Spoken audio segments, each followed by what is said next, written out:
Good afternoon, Keith Tebow from FRCMedia. Thank you for joining us. It's been a little bit since we've checked in with our friends at the business community of the One SouthCoast Chamber, and we've spoken to them quite often since March of 2020. And pleased to be joined by Rick Kidder and Michael O'Sullivan, co-CEOs of the One SouthCoast Chamber. Gentlemen, how are you?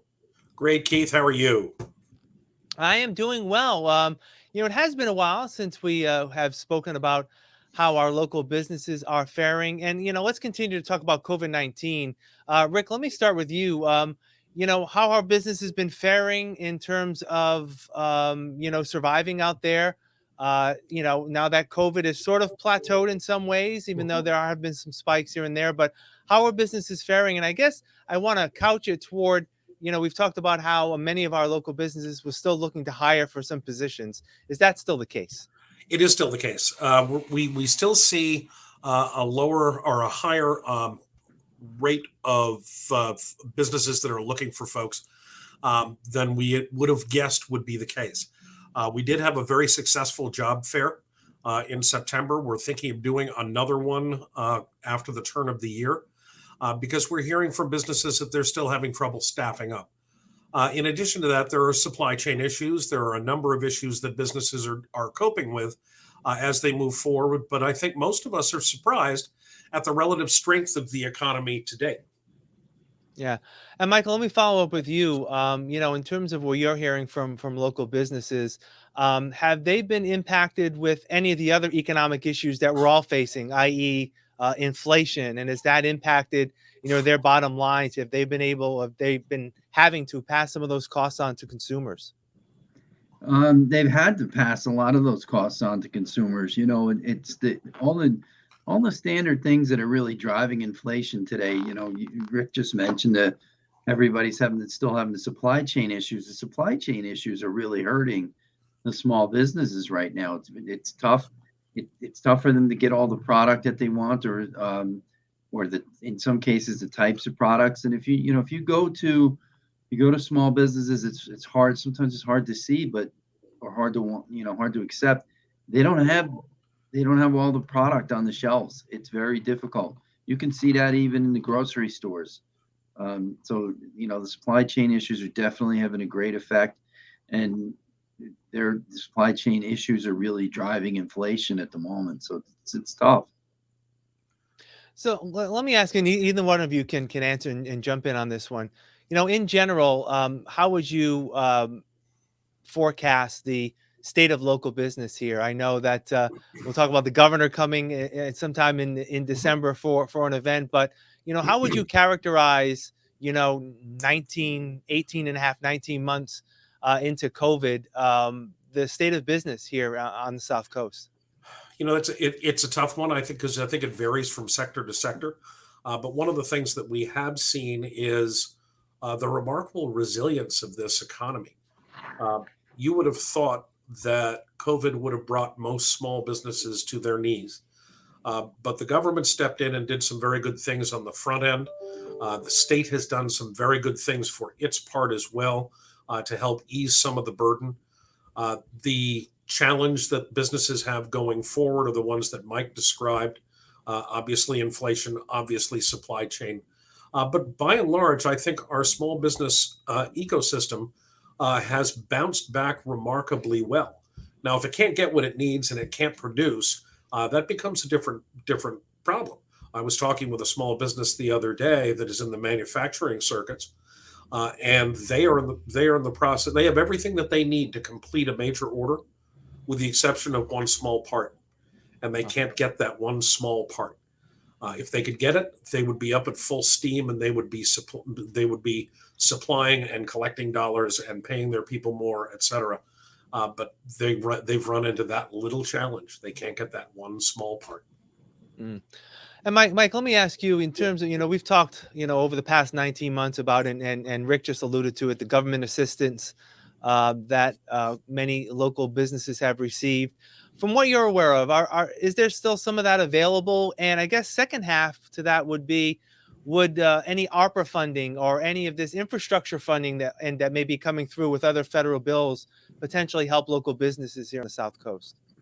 Well, the infrastructure where the infrastructure money can really help is that it may free up other funding for the municipalities in the state to actually put money into small businesses, into tourism, into restaurants and things like that, arts and culture and some other categories. Um, it, I know many of the cities were really kind of holding back on exactly what they would need, what they would spend with their ARPA funding, waiting until they heard about whether or not there would actually be an infrastructure bill. Now the delay is a little bit with that is just trying to find out how much everybody's actually going to get and when they're going to see that money. Because a lot of the ARPA funding, if the infrastructure bill didn't hit, a lot of the ARPA funding would have been spent on infrastructure type things, water, sewer, Yep. those kinds of projects that they have to be done. Mm. So fortunately, the infrastructure bill is coming, and it will help offset some of those things and cover the expenses for those. Um, but we do think that many of the municipalities and the state that there's going to be ARPA money that will flow to small businesses, flow to the arts and culture sector. It'll flow into the education sector as well. There's a lot happening behind the scenes with a lot of people lobbying. I know Senator Roderick's uses the expression that they have $5 billion in ARPA funding at the state level, but they have about $30 billion in requests, and they haven't asked for requests yet. So there's a lot to consider there, but it does sound to me like small businesses is on everyone's priority list. Yeah. Let me just follow up with you, Mike. Last week, concerning Fall River specifically, the Fall River Arts and Culture Coalition held a public meeting to unveil its creative economy plan. We have talked about this in the past that the committee sought sort of a strategic plan for arts in Fall River. For people who don't know what it's about, fill people in on what it is, and what are maybe some short and long term prospects for expanding the arts here in Fall River. Well, it was a project that really was at least 3 years in coming, maybe even longer, depending upon who you speak to. If you ask a Patrick Norton or Joanne Sprague, it's probably 20, 25 years in coming. But fortunately, we were able to announce last week, we had about 80 people, 75, 80 people come to see it. And it was a lot of people that we hadn't seen at a lot of our sessions talking about the plan and looking for feedback from the community on the plan. So it was exciting because we got a whole nother group of people that are interested in arts and culture. The plan really, it's a 97-page plan. So there's a lot in there, but that 97 pages includes a lot of the data from the research and the conversations with stakeholders and things like that. The executive summary is about 27 pages, but the executive summary it'll tell you there's 6 goals and 27 strategies to get to those goals. And the 6 goals are, some of them are, a little more minutia and detail. How's the organization going to be structured? Which it falls underneath it, One SouthCoast Chamber. But how's it going to be structured? How's the funding going to be handled and that sort of thing? But the more fun part of it is really just talking about public art, getting art and working with the Fall River Public Schools and getting the kids more involved in the art community. Those kinds of things that are really exciting, and it's because we need. And one of the things that we found was we really had to do a better job getting the arts into the neighborhoods, and you do that through the best way to do that is through the schools and working like organizations like the Narrows, working with organizations like United Neighbors, and the United Way is also great.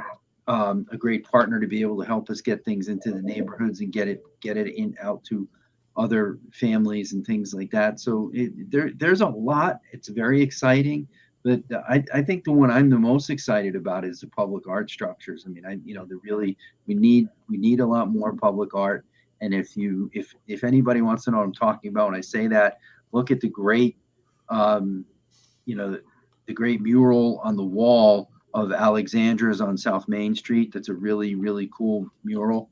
And we've got some great, not photographers, artists that can do great things with murals. Rick and I, we don't have any specific plans. Rick and I have talked about we'd love to get a mural up on the side of the chamber building. That's the kind of thing we want to do. That if we're going to play a role in this, we want to be a leader in it, and we want to have something fun like that happen.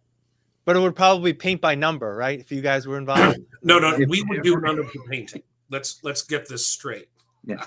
Rick's never held a paintbrush, and if I do, it's a disaster. So, we when I would be have, more than happy to provide the canvas. There you go. That's it. That's the way to go. but we've got right. we've had great conversations with people about that. So someday maybe, but we have had great conversations, and we really, I'm a firm believer that if we're going to be a leader in arts and culture, then we should do something like that. It's a lot of fun. I want to shift gears. We're actually recording this interview about a week and a half before Thanksgiving, and that means the local holiday shopping season is soon upon us. Rick, what can people expect to hear in terms of how people can shop local this holiday season? It's it's interesting, Keith. For many years, American Express has sponsored Small Business Saturday, and they've been kind of curiously quiet this year with probably other priorities that they're dealing with. But we're going to be trying to drive it as well. Small Business Saturday has been a popular addition to the landscape for a long time, and it really promotes shopping local. That for us that's our bread and butter. If you look at our organization, we are primarily 85-90% of our businesses are small and micro businesses with storefronts. Those storefronts are an important component in our economy and an important component in the holiday season landscape. And for those businesses, this is the time of year that makes or breaks them. So we are very, very hopeful. We're looking to promote as much as we can. We know that those small businesses are working hard to try to get people to shop there instead of doing everything online. We got a little conditioned during the pandemic as for out of necessity to online shopping.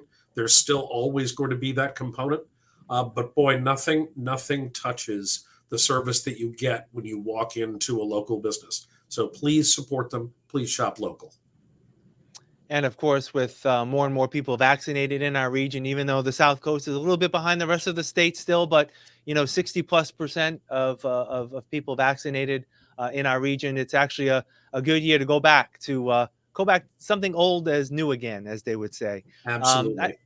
I want to wrap up our conversation with talking about a couple of quick events.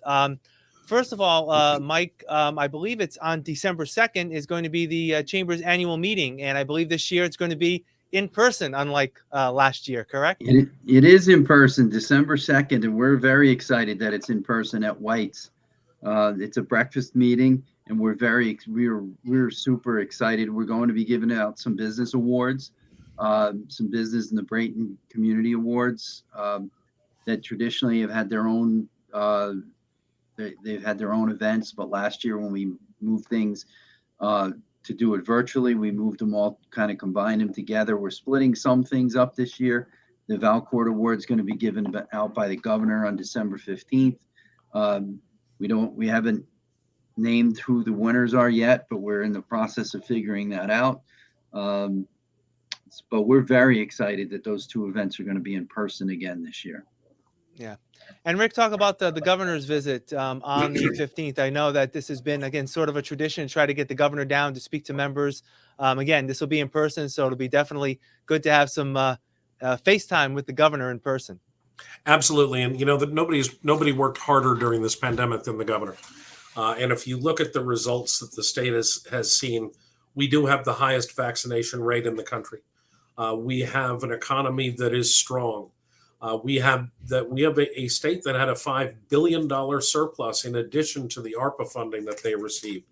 A lot of that is a tribute to the kind of work that the governor did while maintaining a very steady hand in very rough seas. So we are thrilled that he's able to join us. We're thrilled that he'll be able to present the Valcourt Award, which is a very important award to this organization for the outstanding citizen.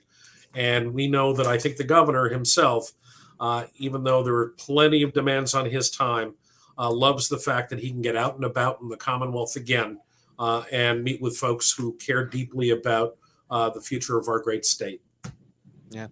And both of those events, as we're speaking right now, tickets still available. They can just contact the chamber, and registration is required for even the meeting, the annual meeting for members. Yes, indeed. Both are available online. And by the way, also available online is our $10,000 holiday raffle. We want one of our folks to walk away with $10,000 in his or her pocket.